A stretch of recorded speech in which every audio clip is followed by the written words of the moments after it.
Hello पिला माने स्वागत करछि हमर यूट्यूब चैनल को। तो पिला माने आज हमें कौन पढ़िबा ना अष्टम श्रेणी रो प्रथम अध्याय जहार ना होछि आस उत्कलय से पाठटा को कौन करे आज हमें ना यार प्रश्न उत्तर को करबा। ए पाठटा को त हमें पढ़ि सारछंती यदि माने देखिनो ताहले जाई देखि दियो पाठटा केमिति अछि। पाठ्य अंतर्गत आस कविता को भलो भाबरे आवृत्ति करबा बुझिबा और उत्तर लिखिबा। मो बुझिबारे कहला निम्नलिखित प्रश्न गुड़िकर ठीक उत्तर पाखरे तारा चिन्ह देवा। एक नंबर हला एदेश जातिर पूर्व कथा। एही पादरे थिबा पूर्व कथाटिरे केउं कथा प्रकाश करछि? अतीतर गौरव कथा, ऐतिहासिक कथा, सृजनशील भाव, वैज्ञानिक चिंताधारा। उत्तर हेबो कोन ना अतीतर गौरव कथा। या पाखरे आमे कोन करिया ना स्टार चिन्ह दबा। पुणी 2 नंबर हला कवितार विषय वस्तु निम्नलिखित केउं प्रसंग उपर आधारित होइछि? देशर प्रगति, देशर अर्थनीति, देशर अलिभा कहानी, देश पई उत्सर्गित भावना। तो उत्तर हेबो कोन देश पई उत्सर्गित भावना विषय। 3 नंबर हला से पुओ महिमा हेबकी कଳି। एही पादरे से शब्द कहा पई व्यवहृत होइछि? बक्सी जगबंधु, धर्मपद, गोपबंधु, बाजी राउत। तो उत्तर हेबो कोन गोपबंधु। गोपबंधु पाखरे आमे कोन करिया तारा चिन्ह करबा। 4 हेला मुकति पथर सैनिक बोली कवितारे काहाकू कुआ जायछि? चंदन हजुरी, गोपबंधु, धरमा, बाजी राउत। तो उत्तर हेबो कोन बाजी राउत। 3 नंबर हला मिलिमिशि जोड़िबा। कवितारे मनोनीत किछि धाड़ी बा पद क स्तंभ दिया जायछि। सेही पद गुड़िकर अर्थ बा प्रसंग ख स्तंभ रे दिया जायछि। क स्तंभ सहित ख स्तंभर उपयुक्त अर्थ रेखा चिन्ह द्वारा जोड़िबा। एपटे किछि क स्तंभ अछि, एपटे किछि ख स्तंभ अछि, एपटे किछि कविता अछि, यार भावार्थ को आमे कोन करिया जोड़िबा। 1 नंबर हला बक्सी जगबंधु चंदन हजुरी गलेणी उभय अमर पथे। तो उत्तर हेबो कोन ना बक्सी जगबंधु चंदन हजुरी स्वाधीनता संग्राम करी अमर होइछन्ती। 2 नंबर हला तोषाली प्रांतरे दिने बहिथिला समरे वीरर रक्त नई। तो उत्तर हेबो कोन 2 नंबर काजे तोषाली प्रांतरे रक्त नदी प्रवाहित होइथिला। 3 नंबर दरिद्र जनर बंधु गोपबंधु से पुओ महिमा हेबकी कଳି। तो उत्तर हेबो 1 नंबर दरिद्र जनर बंधु गोपबंधुक महिमा काहारी साथिरे कଳି हेबो नाही। 4 नंबर हला बाजी राउतर ना लुचि नाही मुकत पथर सैनिक सेही। तो 3 नंबर आहार उत्तर जे मुक्ति पथर सैनिक बाजी राउतर ना एबे भी लुचि जाय नाही। कवितार पद गुड़िक आलोचना करिबा। निम्न कवितार किछि पद दिया जायछि सेगुड़िक भल भाबरे पढ़िबा, चिंता करिबा, बुझिबा एवं सांगमानक सह आलोचना करि लेखिबा। कहला पाइक पुहर गाड़ी माझा थिला स्वाधीनता आगे देला आहुति से जाति दायद आमे तो सरबे बोली हेबा अंगे सेही विभूति। उत्तर लेखिब जातीय कवि वीरकिशोर दास आस उत्कलीय कवितारे उत्कलर अतीत गाथा को शुणाई सेमानक भितरे जाति प्रीति भरिदेवा पई प्रयास करछन्ति। उत्कलर पाइक पुओ माने थिले वीर एवं साहसी। सेमानक नाम शुणिले शत्रुपक्ष थरी उठुथिला। स्वाधीनता रूपक यज्ञ पाइक माने निज जीवन को जलांजलि दे शत्रु सहित लड़ी माटी मार सम्मान रक्षा करुथिले। आमे सेही मानकर दाय दवा वंशधर हिसाब रे सेमानकर निष्ठा त्याग आदर्श को विभूति सदृश देहरे बोली होई ए जातिर गौरव को अक्षुण्ण रखिबा पई कवि परामर्श दैछन्ति। सेमति ख हेला शांति मैत्री प्रीति पूतवाणी जही स्फुरुथिला प्रति अंतर भरी अहिंसा मंत्र रे देला जेउ दीक्षा काहे केउ देश हे पथ सरी। उत्तर लेखिबा आस उत्कलीय कवितारे कवि वीरकिशोर दास उत्कलर गारिमामय गाथा को समग्र उत्कलवासी को स्मरण कराइछन्ति। वीरभूमि पुण्यभूमि देवभूमि हेउछि एई उत्कल देश जेउठार रहिछि शांति मैत्री प्रीतिर पवित्र मंत्रवाणी। एई पवित्र वाणी समस्तक अंतर रे असीम आनंद भरी देई देश प्रेम को जागृत करिथाए। अहिंसा को अस्त्र करी सेमानक हृदय रे स्नेह ममतार बीज को रोपण करी स्वाधीनता को हासिल करिवार कला केवल एई देश रे देखा जाय थाए, जहा अन्य केउ देशर देखा जाय न थाए। तेणु एई देश सहित आउ केही सरी नुहे बोली कवि कहते। ग हेला त्याग आदर्श जातिर महत्व देश पाई देला निजकु बळी दरिद्र जनर बंधु गोपबंधु से पुओ महिमा हेबकी कଳି। उत्तर लेखिब उत्कलर बरपुत्र मानक मध्य उत्कलमणि गोपबंधु दास थिले जणे अनन्य कवि वीरकिशोर दास उत्कलर मणि सदृश गोपबंधु दासंक देशभक्ति मनोभाव को निखुण भाव दर्शाइछन्ति। त्याग आदर्श तथा सेवार प्रतीक हेउछन्ति उत्कलमणि गोपबंधु दास। देशर स्वाधीनता पाई से निजकु जलांजलि देई अनेक थर कारावरण करिसन्ति। केवल सेतिकि नुहे सेथिले दरिद्र जनर बंधु सर्वदा दुखी रोगी प्रभुतिंक सेवा करी पाउथिले अपूर्व आनंद। सेथिले अद्वितीय तांको सहित आउ केही सरी होई परिबे नाही। तांकर त्याग तांकर आदर्श ए जातिर महत्व को ବଢ଼ାଇବା ସହିତ ତାଙ୍କୁ ଅମର କରି ରଖିଛନ୍ତି। ତାପରେ ବୁଝି ବିଚାରି ଲେଖ। କବିତାକୁ ଭଲ ଭାବରେ ପଢ଼ି ନିମ୍ନ ଦିଆଯାଇଥିବା ପ୍ରଶ୍ନଗୁଡ଼ିକର ଉତ୍ତର ଲେଖ। କ ହେଲା, ଏ ଦେଶ ଜାତିର ପୂର୍ବ କଥା ଉକ୍ତ ଧାଡ଼ିରେ କେଉଁ ଦେଶ ଓ ଜାତିର ପୂର୍ବ କଥା ସମ୍ପର୍କରେ କୁହାଯାଇଛି ଏବଂ କାହିଁକି? ଉତ୍ତର ଲେଖିବ, ଉକ୍ତ ଧାଡ଼ିରେ ଉତ୍କଳ ଦେଶ ଓ ଜାତିର ପୂର୍ବ କଥା ସମ୍ପର୍କରେ କୁହାଯାଇଛି କାରଣ ଏ ଉତ୍କଳ ଦେଶ ହେଉଛି ବୀରର ଦେଶ। ଅତୀତରେ ଉତ୍କଳ ସନ୍ତାନ କିଭଳି ବୀରତ୍ୱ ପ୍ରଦର୍ଶନ କରି ଶତ୍ରୁପକ୍ଷକୁ ପରାଭାବ ଦେଉଥିଲା, ସେମାନଙ୍କର ତ୍ୟାଗ ଆଦର୍ଶ ତଥା ଅକ୍ଷୟ କୀର୍ତ୍ତିକୁ ଦାୟ ଦେବା ସେମାନଙ୍କ ବଂଶଧରମାନଙ୍କୁ ଶୁଣାଇ ସେମାନଙ୍କୁ ଅନୁକରଣ କରିବାକୁ କବି ଉତ୍କଳୀୟମାନଙ୍କୁ ପ୍ରେରଣା କରିଛନ୍ତି। ଖ ହେଲା, ବକ୍ସି ଜଗବନ୍ଧୁ ଚନ୍ଦନ ହଜୁରୀ କେଉଁ ପଥର ପଥିକ ଥିଲେ, ସେମାନେ କେଉଁ କାର୍ଯ୍ୟ ପାଇଁ ଅମର? ଉତ୍ତର ଲେଖିବ, ବକ୍ସି ଜଗବନ୍ଧୁ ଚନ୍ଦନ ହଜୁରୀ ଅମର ପଥର ପଥିକ ଥିଲେ। ସେମାନେ 1857 ମସିହାରେ ହୋଇଥିବା ସିପାହୀ ବିଦ୍ରୋହରେ ଯୋଗ ଦେଇ ବୀରତ୍ୱର ସହିତ ଇଂରେଜୀମାନଙ୍କ ସହିତ ଲଢ଼ିଥିଲେ। ସେମାନେ ନିଜ ସାହସ, ଦେଶ ପ୍ରତି ଭକ୍ତି, ଆଦର୍ଶ ତଥା କର୍ତ୍ତବ୍ୟ ନିଷ୍ଠ ପାଇଁ ଅମର ହୋଇ ରହିଛନ୍ତି। ଗ ହେଲା, ସେ ଜାତି ଦାୟଦ ଆମେ ତ ସରବେ ଉକ୍ତ ପଦରୁ ତୁମେ କ'ଣ ବୁଝିଲ ଲେଖ। ଉତ୍ତର ଲେଖିବ, ସେ ଜାତିର ଆମେ ତ ସରବେ ଦାୟଦ। ସେ ଜାତି ଅର୍ଥାତ୍ ଏଇ ଉତ୍କଳର ଆମେ ସବୁ ଦାୟଦ ବା ସନ୍ତାନ ବା ଆଗାମୀ ବଂଶଧର ଆମ ପୂର୍ବଜମାନଙ୍କର ଗୌରବ ଗାଥାକୁ ଅକ୍ଷୁଣ୍ଣ ରଖିବା ସହିତ ତାଙ୍କୁ ଅନୁସରଣ କରି ଦେଶକୁ ଉନ୍ନତି ପଥରେ ଆଗେଇ ନେବା ଆମର କର୍ତ୍ତବ୍ୟ। ନିଜ ସ୍ୱାର୍ଥକୁ ଜଳାଞ୍ଜଳି ଦେଇ ନିଜ ଭିତରେ ଦେଶପ୍ରେମ ବହ୍ନି ପ୍ରଜ୍ୱଳିତ କରି ସମସ୍ତେ ଏକ ହୋଇ କାର୍ଯ୍ୟ କରିବା ଉଚିତ। ଘ ହେଲା, କବିତାରେ ଦେଶପ୍ରେମ ସମ୍ପର୍କରେ ଅନେକ କଥା ଉଲ୍ଲେଖ କରାଯାଇଛି। ତୁମେ ଦେଶପ୍ରେମ ସମ୍ପର୍କରେ ଯାହା ଜାଣିଛ ଲେଖ। ଉତ୍ତର ଲେଖିବ, ସୁଜଳା ସୁଫଳା ଶସ୍ୟ ଶ୍ୟାମଳା ଏ ଉତ୍କଳ ଭୂମିର ଶୋଭା ଅତ୍ୟନ୍ତ ମନମୁଗ୍ଧକର। ଏହା ପ୍ରକୃତିର ଗନ୍ତାଘର। ସେଥିପାଇଁ ଅନେକ ବିଦେଶୀ ବାଣିଜ୍ୟ କରିବା ନାମରେ ଏହାକୁ ଲୁଣ୍ଠନ କରିଅଛନ୍ତି। ପୁଣି ଶାସନ କ୍ଷମତାକୁ ହାତକୁ ନେଇ ଅତ୍ୟାଚାର କରିଛନ୍ତି ନିରୀହ ଜନତାଙ୍କ ଉପରେ, ବାନ୍ଧି ଦେଇଛନ୍ତି ପରାଧୀନତାର ଶିକୁଳିରେ। ହେଲେ ଏ ମାଟିର ଯୋଗ୍ୟ ସନ୍ତାନମାନେ ଅନ୍ୟାୟର ପ୍ରତିବାଦ ସ୍ୱରୂପ ଆନ୍ଦୋଳନ କରିଛନ୍ତି। ନିଜ ଦେଶକୁ ବିଦେଶୀ କବଳରୁ ରକ୍ଷା କରିବା ପାଇଁ ନିଜ ଜୀବନକୁ ବାଜି ଲଗାଇ ଦେଇଛନ୍ତି। କର ବା ମର ନୀତିରେ ସମସ୍ତଙ୍କ ଭିତରେ ଦେଶପ୍ରେମକୁ ଜାଗ୍ରତ କରାଇଛନ୍ତି।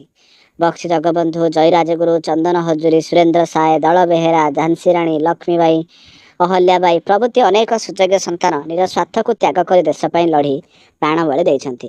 ସେମାନଙ୍କର ତ୍ୟାଗ, ନିଷ୍ଠା, ଆଦର୍ଶ, ଦେଶପ୍ରେମ, ସାହସ, ବୀରତ୍ୱ ପାଇଁ ଆମେ ସ୍ୱାଧୀନତାର ସ୍ୱାଦ ଚାଖି ପାରିଛୁ। ତେଣୁ ସେମାନେ ସର୍ବଦା ଆମର ସ୍ମରଣୀୟ, ବନ୍ଦନୀୟ।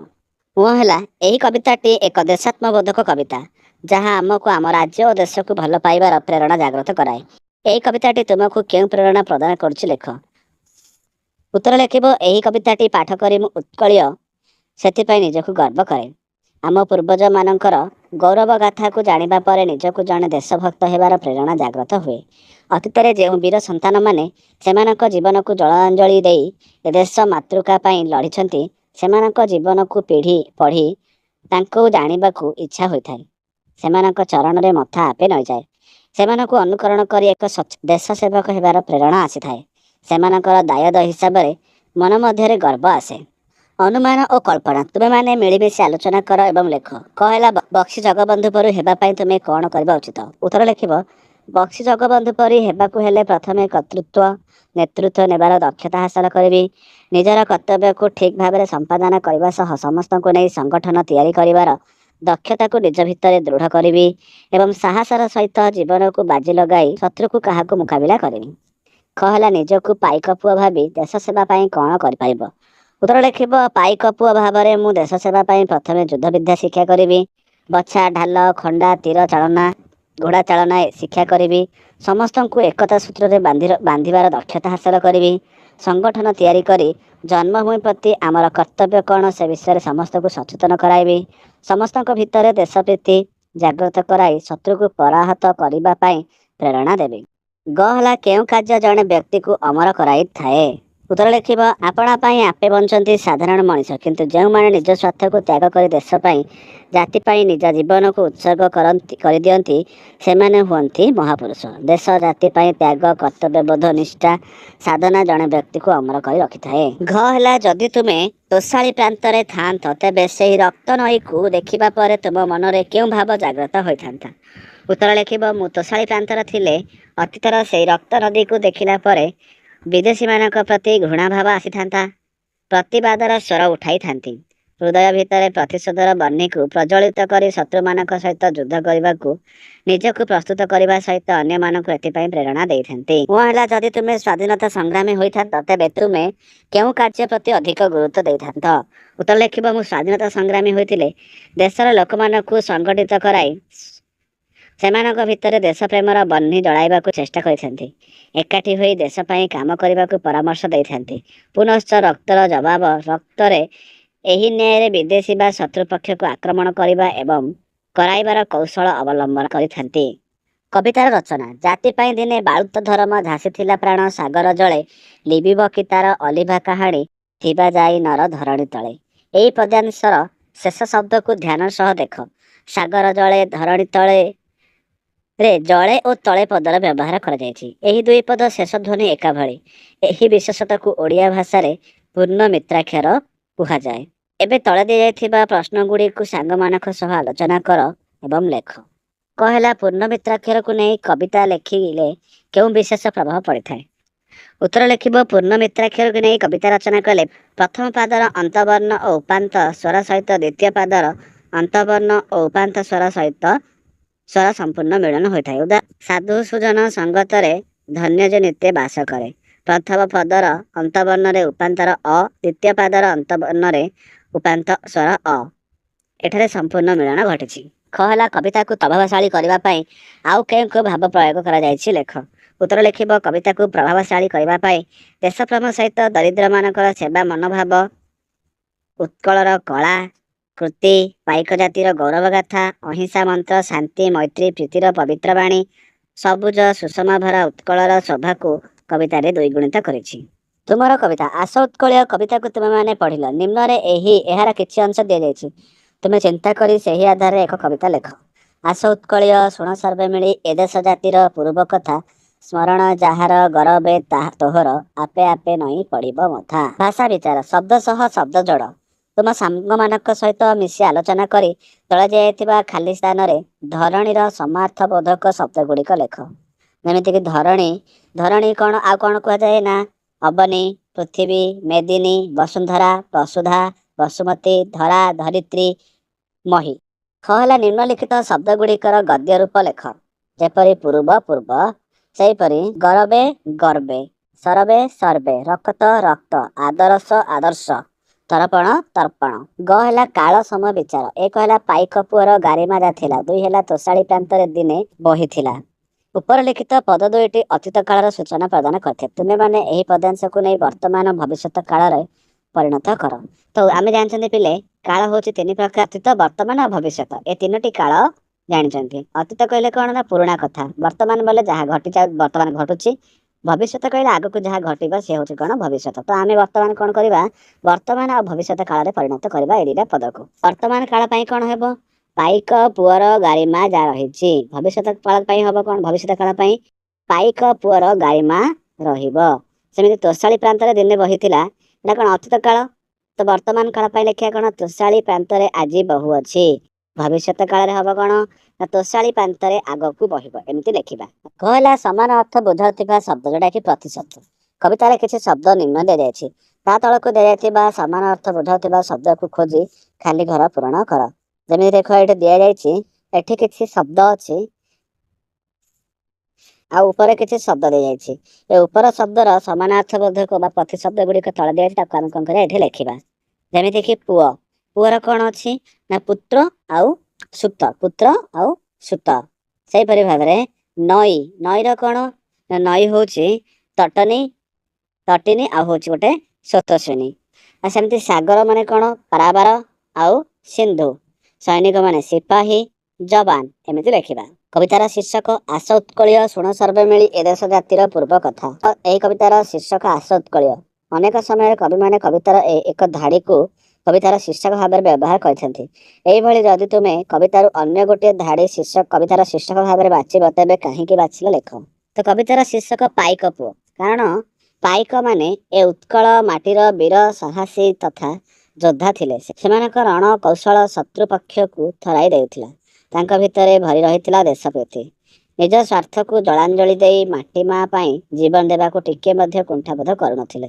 ଅତୀତରେ ଅନେକ ପାଇକ ସ୍ୱାଧୀନତା ସଂଗ୍ରାମରେ ଯୋଗ ଦେଇ ନିଜ ଜୀବନକୁ ଉତ୍ସର୍ଗ କରିଛନ୍ତି।